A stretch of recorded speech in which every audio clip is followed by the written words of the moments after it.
आपके अपने YouTube channel study point पे। तो दोस्तों उम्मीद करती होंगी कि आप अपना और अपनी फैमिली का अच्छे से ध्यान रखते होंगे। तो आइए आज की वीडियो में हम जानेंगे क्रोमोसोम्स यानी कि गुणसूत्र के बारे में। जानेंगे वो सारी बातें जो गुणसूत्र से रिलेटेड है, जो इम्पोर्टेंट है, जो आपको जानना भी महत्वपूर्ण है। तो इससे पहले की वीडियो में मैंने राइबोसोम्स और लाइसोसोम के बारे में बता रखा है। अगर आपने नहीं देखा है, नहीं जाना है उसके बारे में, तो आप उस वीडियो को, जो प्रीवियस वीडियो, उसको जरूर देख लें, ठीक है। और नेक्स्ट बात ये रहेगी कि अगर आप चैनल पे नए होंगे तो चैनल को सब्सक्राइब कीजिएगा। अगर वीडियो पसंद आती है तो वीडियो को लाइक कीजिएगा। तो चलिए आज हम जानते हैं क्रोमोसोम्स के बारे में।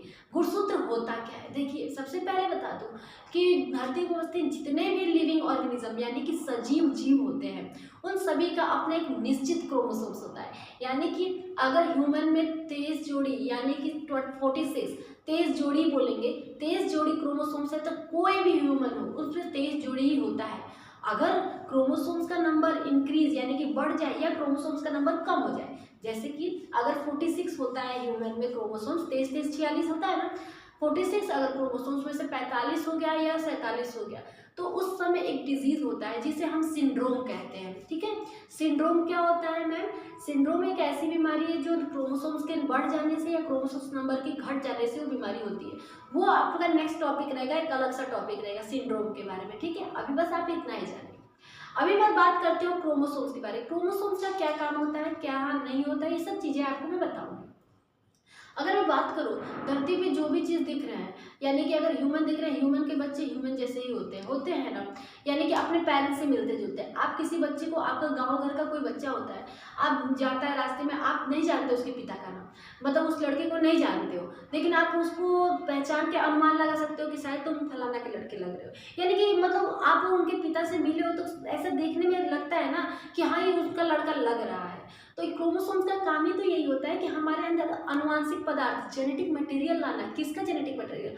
हमारे पेरेंट्स का। इसलिए हमारी जो छवि होती है यानी कि हमारा जो रूप रंग होता है वो हमारे पेरेंट्स के समान दिखाई देता है। तो चलिए इसको देख लेते हैं, ये बहुत ही इंपॉर्टेंट होता है। इसी के कारण तो लड़का या लड़की में अंतर होता है, यानी कि कोई लड़की है तो उसका क्रोमोसोम XX हो जाता है, अगर कोई लड़का है तो उसका क्रोमोसोम XY हो जाता है। बहुत सारी बातें हैं इसको जानने के लिए, ठीक है। तो चलिए शुरू करते हैं। सबसे पहले गुणसूत्र। सबसे पहले गुणसूत्र शब्द की खोज किसने की थी?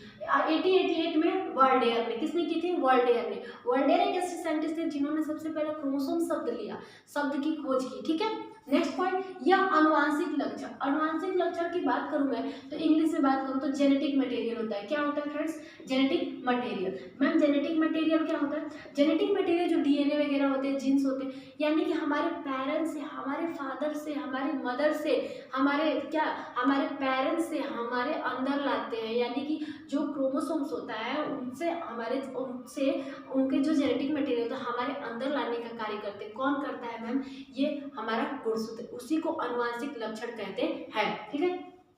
एक पीढ़ी से दूसरी पीढ़ी यानी कि one generation to another generation, यानी कि हमारे फादर मदर से, पेरेंट्स से हमको मिला, हमारा जो जेनेटिक मटेरियल हमारे आने वाले संतान में गया, उनका आगे। तो ये होता है पीढ़ी टू पीढ़ी, यानी कि one generation to other generation में से क्या होता है? ले जाता है। कौन लेके जाता है? क्रोमोसोम्स लेके जाता है। समझ में आई ये लाइन ना? लाइन समझ में आ गया होगा। गुणसूत्र हमेशा जोड़े में होता है। देखिए, कभी भी आप गुणसूत्र को ऐसे नहीं बोल सकते कि 46 क्रोमोसोम्स होता है। कैसा होता है? 46 नहीं, 23 पेयर मतलब जोड़ा, यानी कि कभी भी क्रोमोसोम जोड़े में होता है। यानी कि आप सिंगल नहीं, 23 नहीं बोल सकते हो, 23 पेयर्स बोल सकते हो, ठीक है।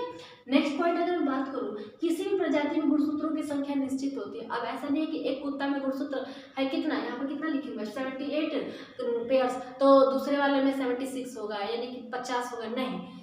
हर एक प्रजाति में, जब ह्यूमन है, ह्यूमन की हर एक प्रजाति, गर्ल्स हो बॉयज हो कोई भी हो, उसमें क्या होता है? क्रोमोसोम्स नंबर सेम ही होता है। अगर कोई बीमारी नहीं है तो, अगर सिंड्रोम नहीं हुआ है तो तब की बात है। नॉर्मली सब में क्रोमोसोम्स की संख्या कितनी होती है? जो होती समान होती है। यानी कि ह्यूमन में 23 पेयर है तो सभी ह्यूमन में 23 पेयर ही होंगे। अगर यही 23 से कम बेसी हो गया तो क्या हो जाएगा? सिंड्रोम हो जाएगा, जो मैंने पहले ही आपको बता दिया, ठीक है। गुणसूत्र को यहाँ पे मनुष्य में होता है 23 पेयर, कुत्ता में 78 पेयर, बिल्ली में 38 पेयर, खरगोश में 44। गुणसूत्र कोशिका के केंद्र पे पाया जाता है। अब बात होता है कि मैम ये गुणसूत्र पाया कहाँ जाता है, तो आपको जो मैंने सेल का स्ट्रक्चर बना दिया था कोशिका का, उस कोशिका में एक न्यूक्लियस था जो बीच में दिखाई देता था, उसके अंदर जेनेटिक मटेरियल होते थे।